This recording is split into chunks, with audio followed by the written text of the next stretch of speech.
Yo, welcome back to Beardworks podcast, Big 10. Scads, what's going on? Hey man, how are you? 10 episodes in. Not bad, eh?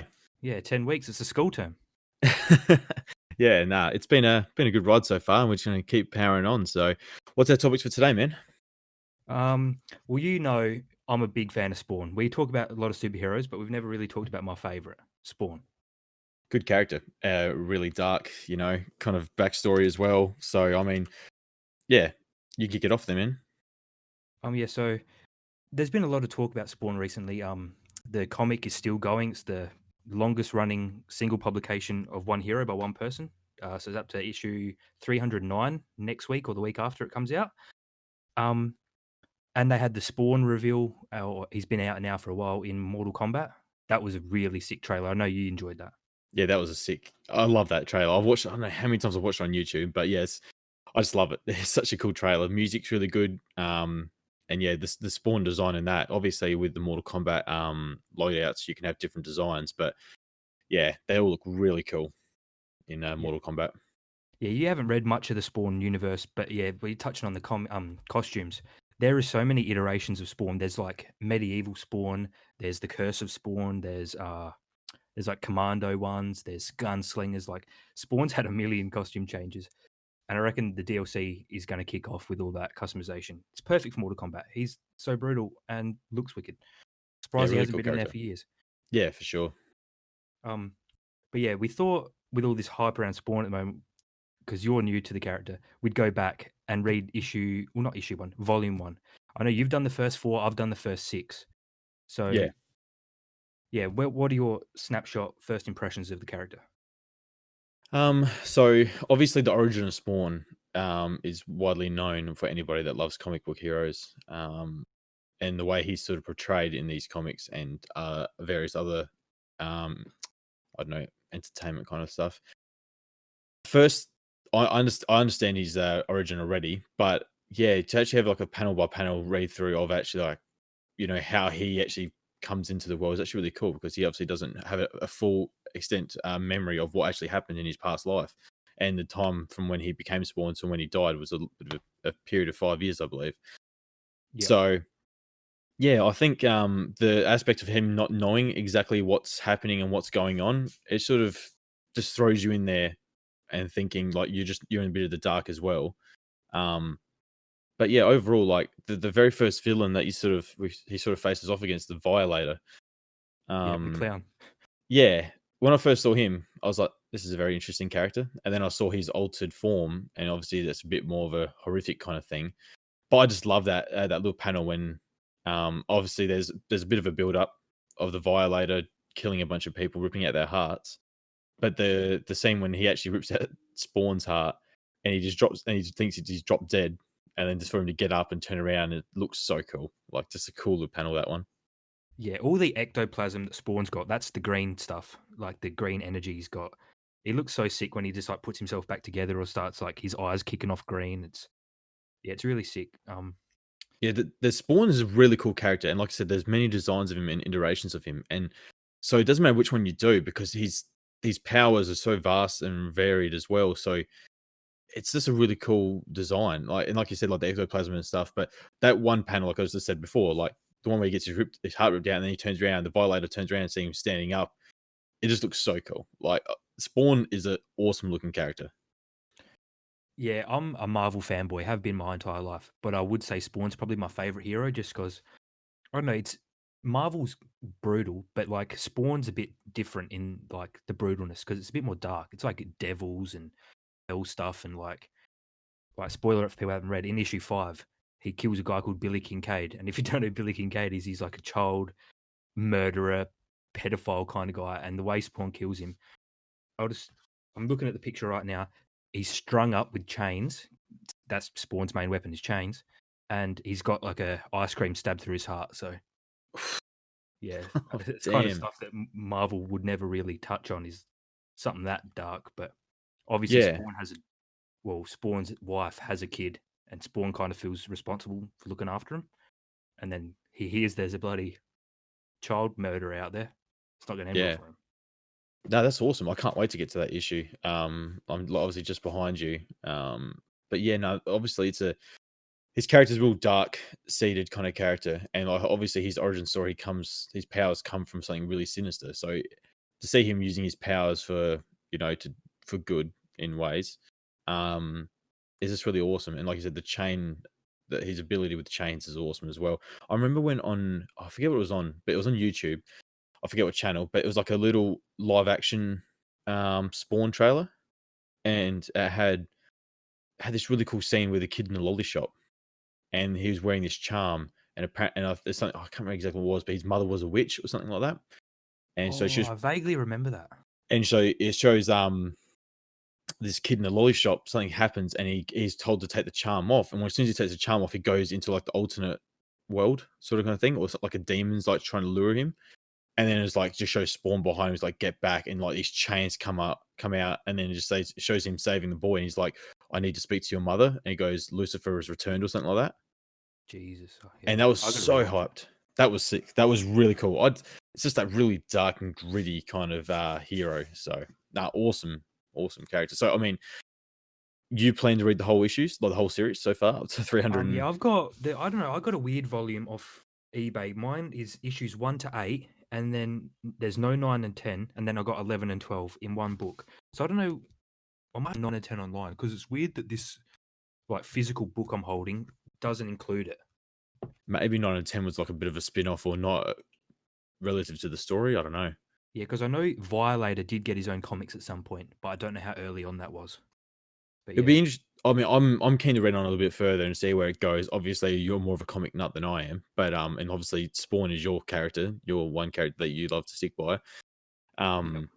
But yeah, I mean, I think it's time they look at doing a Spawn movie again. Like, come on.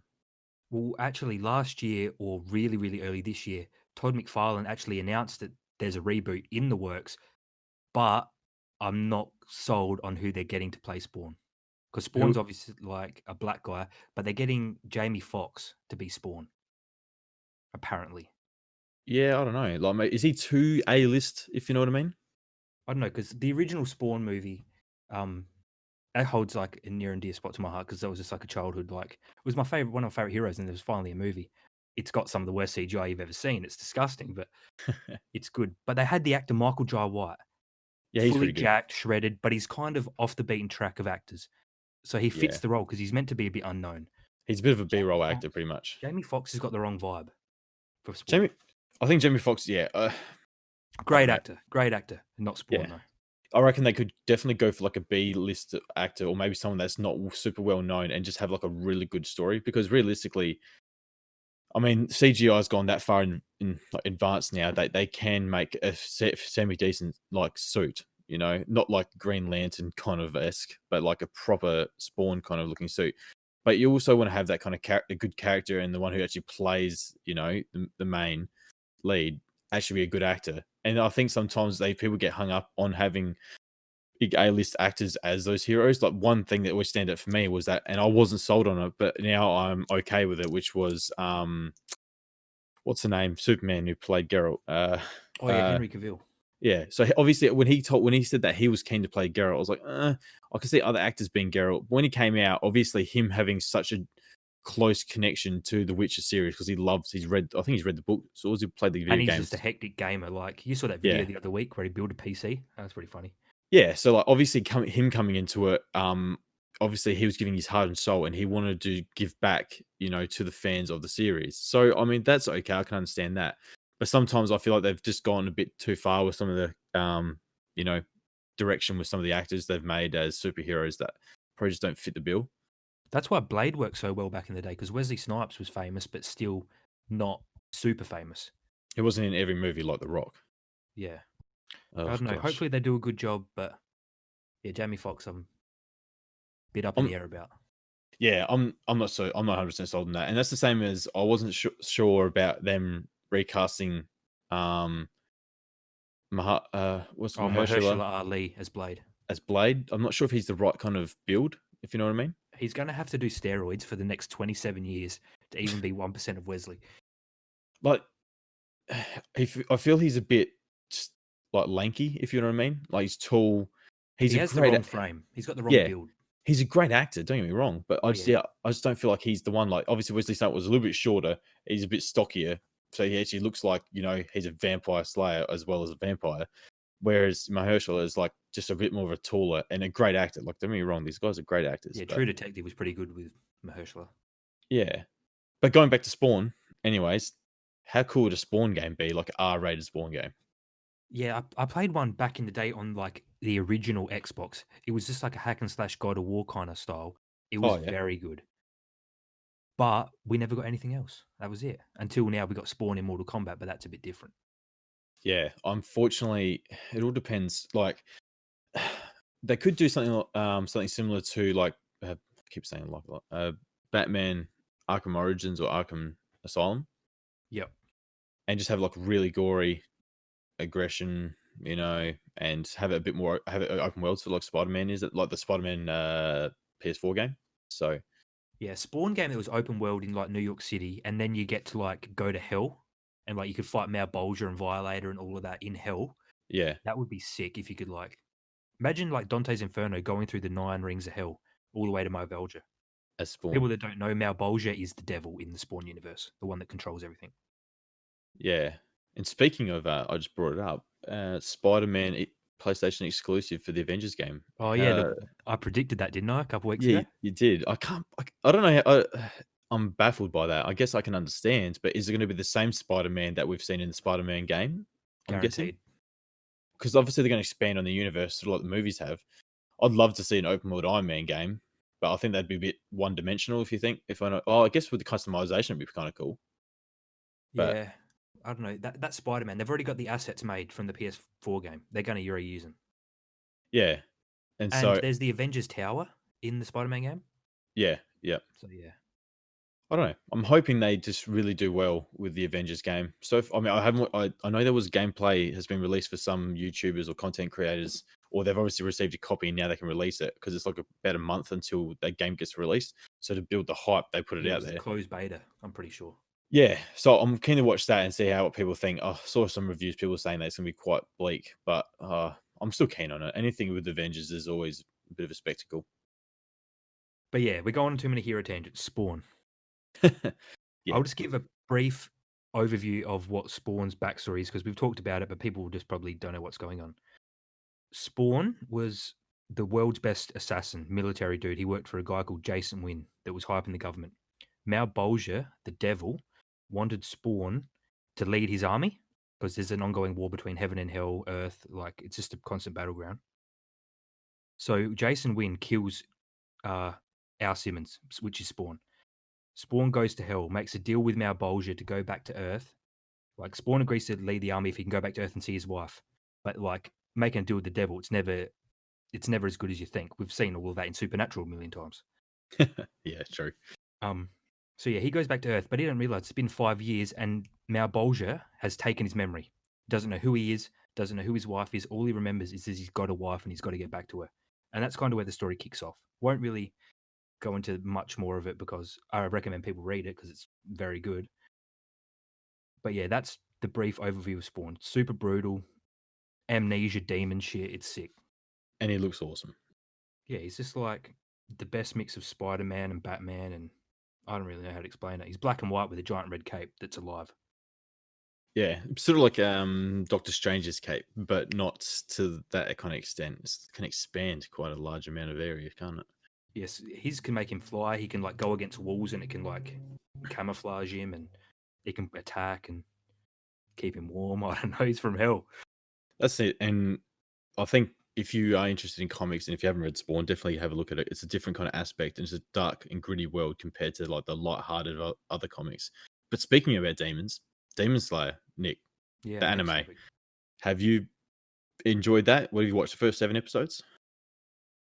Yeah, this week was a bit weird for me and Scads. I recommended a comic and he recommended an anime, so we switched our like two things we like. So yeah. Yeah, Demon Slayer, it's sick. It is brutal. How good are the designs and like the animation? Oh yeah, dude, it's a masterclass. It's up there with Fate. It looks that good. Yeah. And I think like I said, Fate, Demon Slayer, Attack on Titan, all these like big hitters are doing so well at the moment. They're all really going. I'm so keen to see what happens next because obviously we have this year Demon Slayer's 25 episode run or 26 episode run. Sorry, I can't remember. It obviously finished last year. What was the year before? Either way, I watched it last year, and then they're releasing the movie coming out in October, I believe, this year, which is going to be pretty cool. That's based off of an arc that's not big enough to be made into a TV show, so just make it into a movie, and that will be like the bridge between the arcs. And Oh, so they're obviously, having the 24 season one movie, then the next season. so yeah, at the moment, yeah. So season one's been out so far. That's the one that you're currently watching, and then Yep. there's a movie, and then the actual, like the last episode of the TV of the actual the first season will pick. Sorry, it starts off the movie, like it just shows them getting onto the train because it's based on a train. And Oh, yeah. because it's not big enough to do a full season on. They're just doing a movie, and then they're going to move on after that. I've seen bits and pieces of the manga of the movie. Well, that train arc as well as stuff after that. And it's just really really awesome. But I was going to continue on with my tangent of anime. You got the Fate Heaven's Feel movie number 3, the third movie coming out this year as well as Attack on Titan season 4. So this year's a massive year for like top end anime. So if there's never a better year to get into anime at the moment.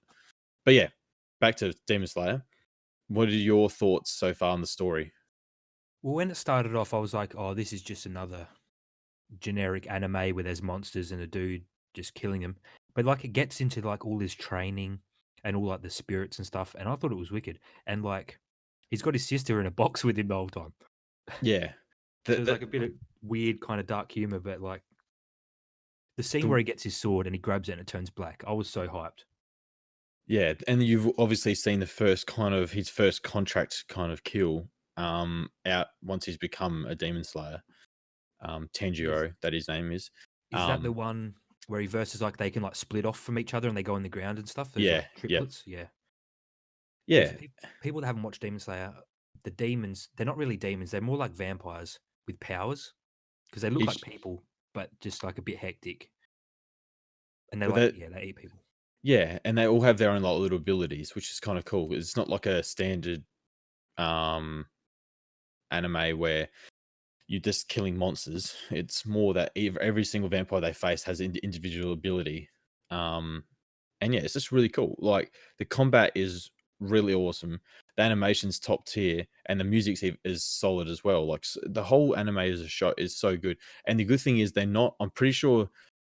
Don't quote me on this, but I know they're not a massive. Like it's not going on like like a massive run like One Piece or Bleach or Dragon Ball Z or something like that. It's one of those ones where there is a start and there is an end, and main characters die as well. So not as in Tanjiro, he does not die that we know of yet, but they aren't afraid to kill off characters that are big name characters, whereas other shows probably shield them from that a bit. Um, but yeah, obviously it's just a really cool spectacle to watch. 7 episodes in, I can't remember off the top of my head what episode. So you were just what's that episode you say you just seen up to? They just arrived at the town. Yeah, the last thing I watched is Tanjiro and his sister just arrived at their first big city and they're a bit flustered because they're from the country, like old school rural Japan.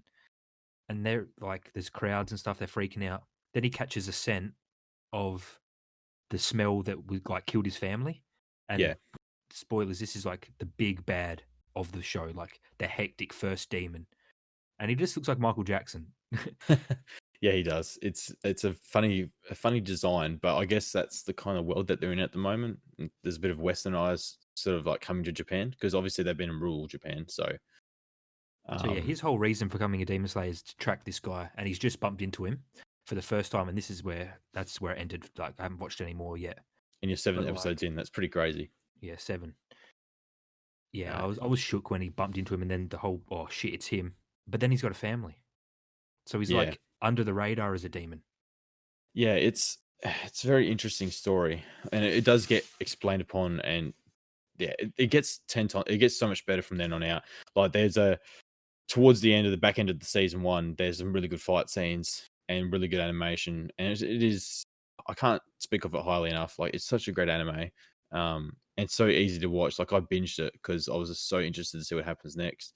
And like I said, overall the characters are really easy to follow, and they're not indestructible in saying that some of the main characters do survive some pretty crazy battles, but you can't kill them off straight away. But yeah, you just once you get to the end, you'll be so excited to see what happens next. And I'm honestly so keen for the movie because I've just seen some more of the trailers recently, and they look so amazing. The animation is top tier as usual, and yeah, I think it's a bit. I think the movie's gonna be a bit of a tearjerker because, like, yeah, it's gonna be really interesting. I think so. I'd rather them do a movie. rather than a series as with shitloads of filler. It's crap. Yeah, well, that's funny we should say that because like the Gundam movies that I bought the last 12 months, um, the Gundam Thunderbolt December Sky and Gundam Thunderbolt Bandit Flower, they are based in the original timeline of Gundam, which is like so many timelines, but in a different part of the universe in the December. I think it's called. I forget what it's called, but I think it's the December. I think it is the name of the movie, December Sky. Oh, yeah, that's it. Oh no, Thunderbolt, the Thunderbolt region. Jeez, way off topic there. It's in the Thunderbolt region of where the war was happening, and so it shows the side story of some characters. And when I watched it, I wasn't really too keen on it because I have watched these other Gundam shows with these massive battles, and it's like a clear task. But now watching these new series, which we'll touch on shortly, I understand that it's not as simple as those big Gundam battles. There's actually other meanings behind each one of those little conflicts that they have. So that's right. When you're talking about, you'd rather have a really good movie instead of having like a full season of like with filler involved. Those movies actually, after watching them, I was like, oh yeah, that's interesting, but I didn't really get into it. I'm actually really keen to go back and watch them now because I can understand now more of the hidden stories behind the massive battles. Yeah, for sure. But yeah, I don't really know what else we can talk about Demon Slayer because I need to finish it. It's Yeah. it's so hype where I'm at though. So hype. Yeah. I think the next few episodes that you're up to, there's a little, I think it's like 3 or 4 episodes in that town, or maybe about 2 or 3. Sorry, maybe we're getting a bit excited there. But yeah, the next few battles are actually really good and really interesting. So definitely, once you finish the full season, we'll have to sit down and have a chat. And just before the movie's released in October, I think we have to do another. In saying that October's not far away at the moment, we have to definitely have another discussion once you finish the season. We can talk about some of the big battles and the cool animations. But yeah, but I hear you've been playing a new video game. So why don't you tell us a bit about that? Yeah, it's just a Game Pass one I sucked down. It's just a random one. It's called Journey to the Savage Planet. Do you know much about it? I saw bits and pieces, and I know I've downloaded it, but I just haven't got around to it with all these new games coming out. It's so hard to keep up with. Yeah, because I'm still in the middle of Ghost. I just hit Act 3. I wanted like something random to play just in my downtime. I didn't really want to concentrate on a game. And I was Googling, and this is only 10 to 15 hours long. It's tiny. Yep. And it's sick. It's like No Man's Sky, if No Man's Sky was one planet and the Borderlands developers made it, because it's like jokes and stuff. It's funny. Oh, okay. Yeah, so it's like a space exploration on this random planet. Yep. But it's funny. And there's all these little birds around you can kick, and yeah, it's weird. It's really weird. What's the combat like? You only have a little laser pistol when you can upgrade that. That's it. There's not really much combat. Oh, so it's really simplistic. Yeah, it's like a puzzle game. There is enemies and bosses in that, but it's just like, oh, it's a big giant alien. Just shoot the glowing eye, and then shoot the other thing. Like the boss fights are pretty basic. It's just exploring, which is good. But the thing that threw me on your spaceship, there's like your table with your TV on it, and you get messages on your TV from like someone back on a lab somewhere, and that's like live action. Like they've actually filmed this and put it in the game. Oh, actually, now when you speak about this, I have watched the first, I don't know, half an hour of the game be played, and yeah, I remember that now. Yeah, so that was a bit trippy having this like cartoony vibe, like animation style for the game, and then these live action schizo scientists. But yeah, it's pretty interesting. I don't know if I'd go back and play it a second time. I'm about 50% through, but yeah, I'm enjoying it so far. It's just a throwaway game, just kill time. Yeah, well, and you also touched on Ghost. You're up to Act 3 now, obviously without any spoilers because I'm well behind you now. I've not picked it up for about a week and a half. What how are you kicking along? How are you finding it at the moment? Has the combat changed a little bit since you first I'm started? just getting better. Like I've pretty well got every upgrade now, and you just feel like a god. Like parry, I'm heaps easier at parrying now because I've just been practicing. I'm a bit better with the bow. I'm getting a lot more headshots. Yep. But yeah, I don't really know what to say without spoiling because you get some stuff in the game that helps with combat, but it's a bit of a spoiler. I don't really. Yeah, no, that's fair enough. I mean, Yeah. obviously, we both touched on Ghost a few episodes ago, saying how impressed we were about it. And the thing is, I think everyone is enjoying it. Like, I haven't seen too many bad reviews or people talking down about the game, which is a good sign. It means that we were obviously wrong in our first interpretation of the game way back when the gameplay trailer released. But yeah, it's good to see it's well liked by the wider community, not as much as The Last of Us Part 2, which we've just had a friend finished who struggled with the game. But it is what it is. Yeah, we just had our friend finish Last of Us, and he started Ghost the same night.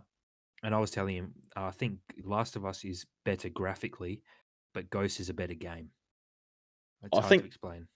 Yeah, I definitely feel like they have their own pros and cons, and I think we spoke about that last time when we spoke about The Last of Us Part 2. But yeah, our mate, he found it, he struggled a bit with, how long did it take him to finish The Last of Us Part 2? Because he struggled with the combat and the gameplay a bit. I finished it in 22. What was yours? I reckon I was about 22 to 23, probably max, I reckon. Yeah. It took him 30. He on the must same difficulty. He must play the DLC. Oh, yeah, for number 2. I don't know. There is actual multiplayer coming out for it. Well, like actual like TDM, like the first one. I'm not sure. Yeah, it would be very similar to what the first one was. But yeah, I know. I don't know what I want. I mean, I've literally just uninstalled it to make room for other games on the PlayStation. So I can't really go back and play it at the moment because I've installed so many other things. But yeah, I know. When I was sort of our group messenger and I see how much he was struggling with the game, I was a bit shocked because the game isn't that hard. It's a generic third-person stealth shooter. I thought the shooting mechanics were fine. He was having major issues. He had some weird settings when he first booted it up that had this lock-on function on. Must have been from when his brother played it. But I switched that off and then it was fine. But he was still struggling. But yeah, well, the shooting's not meant to be like a straight up shooter game. It's meant to be that, you know, you're under pressure. You know, the guns really do kick. Like it's not a straightforward, you know, kind of. It's not meant. The world's not built around that kind of thing. So, but yeah, overall, both great games so far. Keen to finish and play some more Ghosts when I get around to it. Yeah, you definitely need to hammer it again. It's lit. Well, I smashed it like the first act. I'm at the end of the first act. I just want to go around and get everything done before I went and actually did that final mission before we move on to the next one. But yeah, obviously I just need to sit down and get back into it again. But this is the thing. I've been stuck watching Gundam. And we obviously spoke about that last week because we spoke about Gundam models and Gunpla models, and we will put some photos up on our Twitter page. So go across and follow us at the Beardworks podcast. But yeah, I've just been smashing out. I spoke about it. I've been watching Gundam Build Fighters, which was based around Gunpla and building and using them in battle like scenarios. But on Netflix, they have the Iron-Blooded Orphans season 1 and season 2, both English dubbed and English subbed. So I was like, I'm just going to give it a watch because I've actually started it like 2 or 3 times and just never got into it because it didn't click with me straight away. But I know that the combat and the kind of world built around Iron-Blooded Orphans is really good. So I was like, okay, I'm just going to try and see if I can really get into it. And yeah, I'm like 10 episodes away from finishing season 2. Gee, you did hammer that. No wonder Ghost has been forgotten.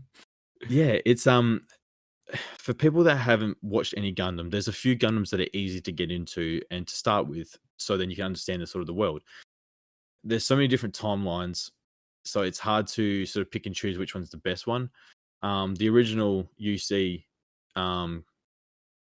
Universal Century Gundams shows are really good because they're based around the original series and other one that spin off after that. So that's a really good place to start as well. But like I said, Gundam 00 was always a good start for me because it's based on actually real, like Gundam 00 is based in our world, not so much like a made up universe. Not saying sick. There's always an Earth, no matter what. But how many Earths are there? Like there could be a million fantasy ones. Yeah, but most of the Earths are based around the same premise that ours are. In saying that, Iron-Blooded Orphans, I believe, is as well because like it has like a world map and it shows like all of our continents. So I believe that's the same as Gundam 00. Anyways, Gundam 00, great series. Go watch that. Talking about season 3, which would be really cool. I think I've already mentioned that last time. But Iron-Blooded Orphans is based between, so they actually grow up on Mars, and it's based around child soldiers. So it's a real touchy subject. Talking about child soldiers and stuff like that. And yeah, it's just a really cool because like what I noticed is that other Gundam series, it always focus like there's always a backstory, like a conflict. The characters are either teenagers or children in this instance, but the Gundams are the main thing about it, which that's what the show is. It's called Gundam. But what I find with Iron-Blooded Orphans, is that it really does build on the characters, and the main pilot of the Gundam isn't hasn't been a heap of great main characters that pilot Gundams. They're good characters and good pilots, but they're sort of the way they're built is not really interesting. And this one's very similar. In saying that, the characters around the main cast are really good. And so, what I found with Iron-Blooded Orphans, the first season, it's not really about It's not really about the mobile suits. It's more about like a group of kids that are like a family that want to become like a mercenary, well, not so much a mercenary group, but like a group that can be hired to help out, and them doing whatever it takes to get to the top. And so that's season 1, but season 2, it really delves into the history of the Gundams, and which is what I found is it's just a really good balance so far. And because in this world there was a massive war 300 years ago, and it was called the Calamity War, where 72 Gundam frames were involved in this war to end all wars. Sorry. And that's when the army, well, the general army force that was created back then, Galahorn, that's when they built their main force. And so now, 300 years later, Galahorn is still around, but they don't really hold the same values that they did back then. And so, bits and pieces of season 1, it's just like backstabbing, in a conflict between Galahorn and a few other groups, and it's just really cool. It's a really cool concept. But the cool thing about season 2 is that the Gundam frames, they sort of, like I said, they talk about them more, because if you've seen any other Gundam shows, Gundams, the design is very, they stand out obviously to other mobile suits, but and they have their own special design, and when they have like upgrades and stuff, they don't change too much. They stay relatively the same. In Gundam Iron-Blooded Orphans, they actually have the frames are the main part, not the shell, if you understand what I mean. So I don't know. I kind of get what you're saying, but I definitely just have to watch more Gundam, because I obviously have barely watched like anything. I've just seen snippets and stuff you've showed me, but yeah, well, it's something I need to research a bit more. Yeah, so what I'm trying to say is like Gundam designs in other shows are relatively the same. They get upgrades, they look a little bit different, but they always keep the same shape, the same color. Yeah. Whereas in Gundam Iron-Blooded Orphans, it's not about the outer shell, it's about what the frame. So when they say, oh, it's a Gundam frame, so they don't say, oh, it's a Gundam. They go, oh, that's a Gundam frame, and then it's got a new skin on it. And then they can change the name and stuff like that. So at the beginning, the main Gundam is Gundam Barbados. So like it's a really like skinny frame, but then it has like 6 different forms, and then it gets a new name, like it gets a new added name at the end of it, at the start of season 2. So like this is really cool, because it shows like the main characters eventually getting some of the other main cast getting Gundams, and then they create their own Gundams, which is really cool. But yeah, it's just and the action scenes are really good. Like, and because in previous Gundams they have like beam cannons, which are like lasers, and they're just so generic, you see them all the time. And they have beam sabers as well, so like a lightsaber, but for a mobile suit.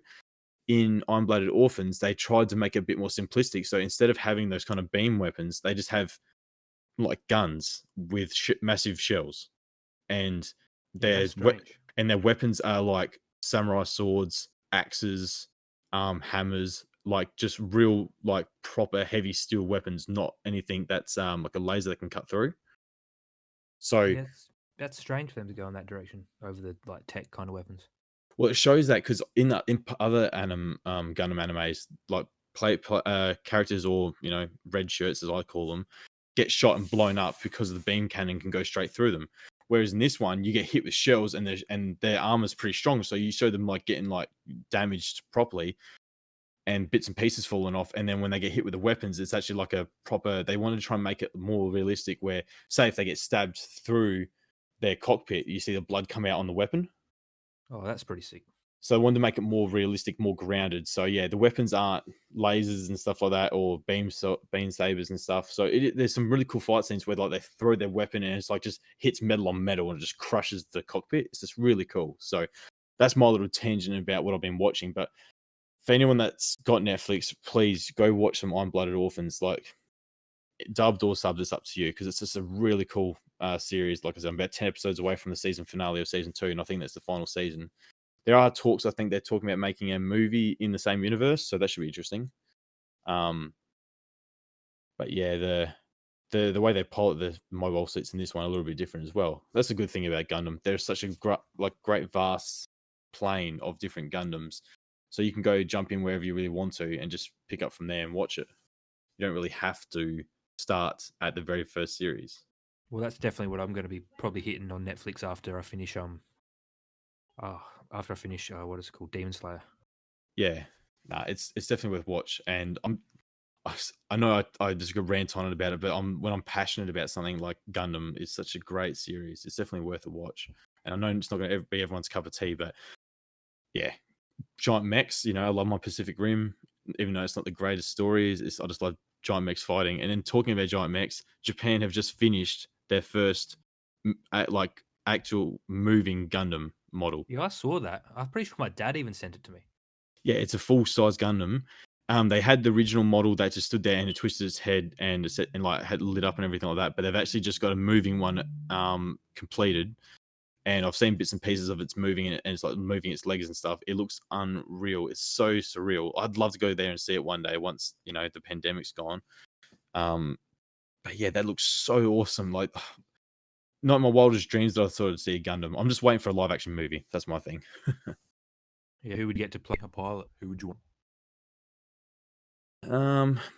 Actors wise, I'm not sure. There's a lot of good actors that can play pilots, but I don't know. The one thing that worries me is that if they were going to make a Gundam show, a Gundam live action movie, like if they're going to make it more than one, like have it like a double feature or a trilogy, then I want them to sit down and work out a story from the get-go, not go sort of like other movies have done where the first one's a success and then they go, okay, where can we go from the story now? So they'd have to get a character or make a character that's compatible over 3 films, not just like a one-hit wonder, if you know what I mean. So yeah, it would definitely work better as a franchise. Yeah, so as an actor, I wouldn't be able to put a finger on it, because I want someone that's not going to come into it with like a big attitude and try to like force changes with their like A-list personality. I want someone that can be told how to act in this world. So yeah, unfortunately, I don't have an answer for that, but I'm just really keen to see what they do. I think it'd be so sick. Or just put more money into anime movies, Gundam movies, because the Thunderbolt movies are great. They are visually beautiful and the soundtracks are amazing. So they're on the right track. The good thing is anime is here and it's been around for a long time, but now it's only going to get better for sure. But obviously with this, with the pandemic, people working from home, they've done some good stuff. And that's a good thing with animation. They got the ability to do all that bits and pieces, and obviously they can do the post-production stuff when they get back into the studios. But yeah, they've just really killed it so far, and I'm just so keen to see what they do from here on out. So that's enough with my Gundam rant.